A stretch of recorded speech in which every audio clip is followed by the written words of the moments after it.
Kamaru Usman and Ariel Helwani have suddenly found themselves in a heated dispute, and it is escalating quickly. The situation began when Ariel strongly criticized the idea of Kamaru potentially receiving the next title shot against Islam Makhachev. Helwani called the possibility a travesty, and suggested that the only reason the matchup is even being discussed is due to the influence of Usman's manager, Ali Abdelaziz, working behind the scenes rather than Kamaru earning it through recent performances inside the cage. The comments immediately caught attention across the MMA community, and they clearly struck a nerve with the former welterweight champion. To be fair, Usman is coming off an impressive win over Joaquin Buckley, who was riding major momentum and appeared nearly unstoppable leading into their fight. That victory, combined with Usman's elite resume and championship legacy, has a portion of fans believing he deserves to be back in the title conversation. However, many others feel the welterweight division is too stacked right now and that Usman likely needs one more big win before jumping ahead of the line of contenders. Regardless of differing opinions, Usman took Helwani's comments personally, and he made that clear during his recent podcast appearance with Henry Cejudo. Usman stated that Ariel is not qualified to decide who deserves a title shot, questioning the credibility and intentions behind his criticism. He argued that professional fighters should not feel obligated to participate in shows run by people who do not understand the sport at a high level. In a pointed remark, he said there is no reason for fighters to keep showing up to interviews hosted by individuals who are essentially glorified fans, rather than true journalists. Usman emphasized that real journalists speak with fighters before events, gather proper information, and then publish meaningful analysis, rather than simply giving personal opinions for attention.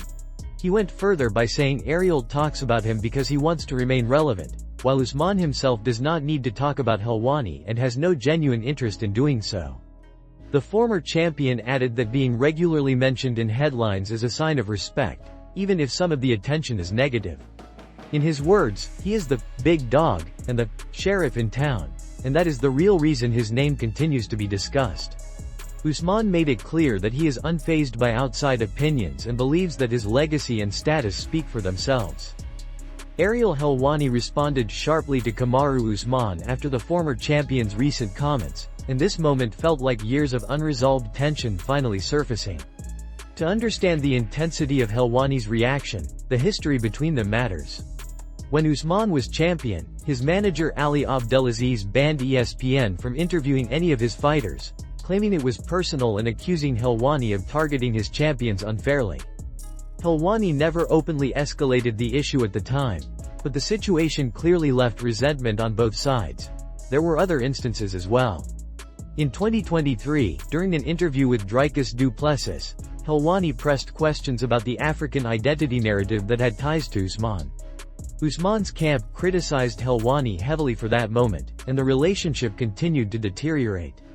Now, after Usman and Henry Cejudo publicly questioned Helwani's credibility and professionalism, Helwani finally fired back, calling out what he views as hypocrisy and revisionist narratives.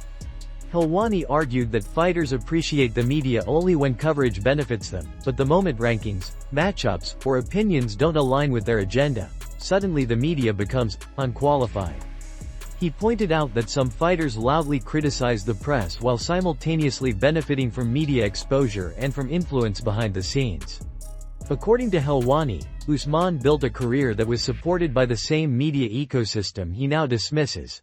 He also addressed the accusation that he is no longer invited to UFC events.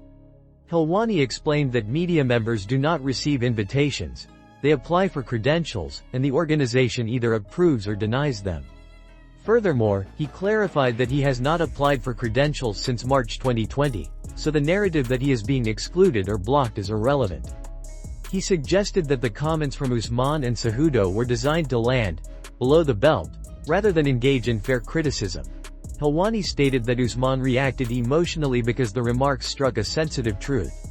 Usman is 1 win and 3 losses since 2021. And Helwani simply gave the opinion that this resume should not earn an immediate title shot. He emphasized that he never insulted Usman as a fighter and never claimed he was finished or irrelevant. His stance was purely about competitive merit in a stacked division. For Helwani, the issue is not personal, It is about the consistency of standards in the sport and the media's role in openly discussing them. Michael Bisping delivered an unexpected criticism toward Tom Aspinall, surprising many fans because he has been one of Aspinall's strongest supporters throughout the entire IPOC controversy.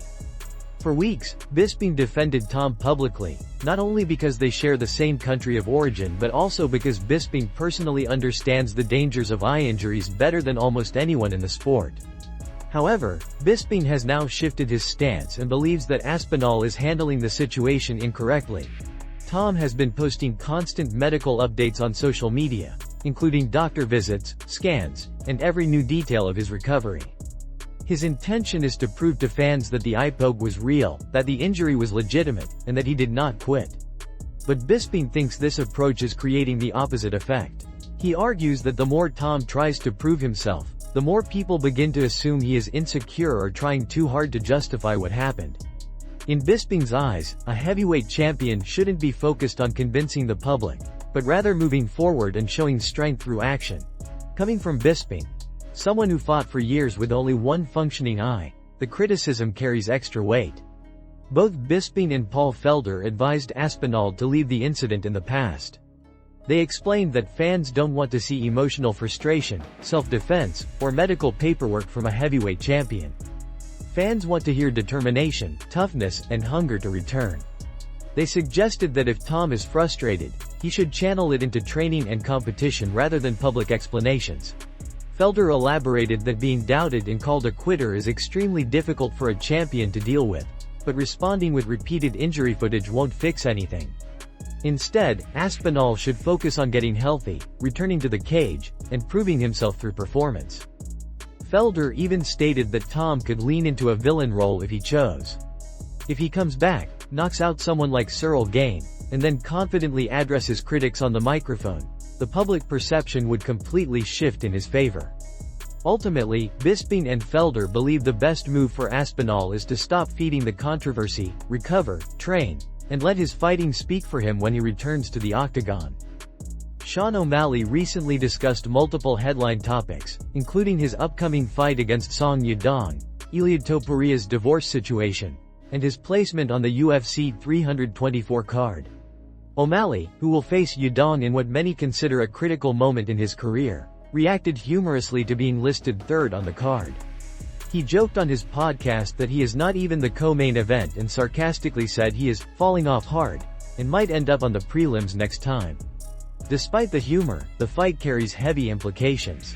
O'Malley enters UFC 324 on a two-fight skid for the first time in his UFC run. If he loses again, many expect him to move up to featherweight, something he has hinted about for years. From a stylistic standpoint, Song Yadong presents an ideal test. He is powerful, explosive, and aggressive but also hittable. On paper, if O'Malley is still operating at an elite level, his range, timing, counter-striking, and footwork should match up well against Yadong's offensive bursts. However, even with a victory, it seems unlikely that O'Malley will get a third opportunity to face Merab Dvalishvili. The bantamweight division has evolved, new contenders are emerging, and questions remain surrounding O'Malley's long-term future at 135 pounds. For him, this fight is not just about rebounding on a stacked card.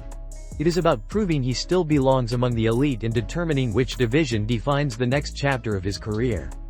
O'Malley also reacted to the news of Ilia Topuria's divorce and the personal issues that have delayed Topuria's return until spring 2026. He expressed sympathy, acknowledging how difficult it is to go through something like that, especially when every detail becomes publicly dissected.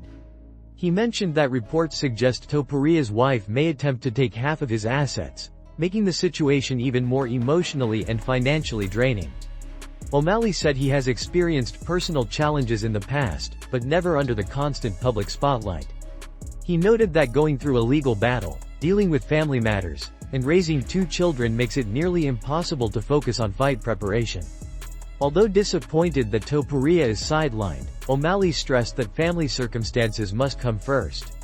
He was genuinely interested in seeing Topuria compete in major matchups, especially against fighters like Paddy Pimblett and Islam Makhachev. Ultimately, O'Malley emphasized that personal chaos and fight camps do not mix, and he hopes Topuria can resolve things privately and return stronger when the time is right. Arman Tsarukyan has made a surprising claim about the UFC's matchmaking strategy, suggesting that the original plan was for Iliad Topuria to fight Paddy Pimblett in January. According to him, the matchup was already being lined up before Topuria withdrew from competition due to his personal situation, which has delayed his return until the first quarter of 2026. With Topuria out, the UFC pivoted to Paddy Pimblett versus Justin Gaethje for the lightweight interim title. Tsarukyan said he was aware that Topuria and Pimblett were being prepared for a major fight, but he did not expect the organization to turn the bout against Gaethje and Pimblett into an interim championship matchup.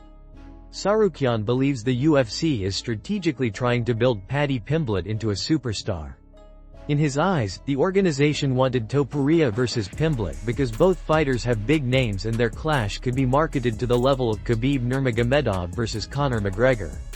Tsarukyan suggested that regardless of who else won fights along the way, the UFC was committed to pushing that storyline. He also expressed doubt that Topuria's withdrawal is solely due to family issues, implying that the UFC may be protecting and elevating Pimblett for commercial reasons. From Tsarukyan's perspective, the UFC is overlooking him because he presents a legitimate threat to everyone in the division. He said the organization knows he is capable of beating any lightweight, which is why he believes he has not been given a title opportunity. He emphasized that he never expected to receive a title shot even if he knocked out his earlier opponents because he assumed the UFC already set its preferred plans behind the scenes. Tsarukyan did not hold back in his assessment of potential matchups. He stated that fighting Pimblett would be easy work and that he would dominate Iliad Topuria as well. The only truly difficult challenge in the division, in his opinion, was Islam Makhachev. With Makhachev temporarily out of the picture, Tsarukyan believes that no one else in the lightweight division is on his level. He insists that he is the best in the weight class right now and that he deserves the opportunity to prove it on the biggest stage. Despite the UFC's current booking direction, Tsarukyan says he remains confident that he will beat every top contender when given the chance. Max Holloway has expressed uncertainty about whether he wants to compete on the upcoming White House card. Although his next bout is still not officially announced, ongoing rumors suggest he may defend the BMF title against Charles Oliveira at UFC 324. Holloway acknowledged the excitement surrounding the event, especially with the potential returns of Conor McGregor and Jon Jones, and said the concept of the card is cool. However, he also noted that there are no American champions scheduled for the event, and since the only American title holder is the BMF champion, he believes he is the most likely fighter to represent the United States on that stage.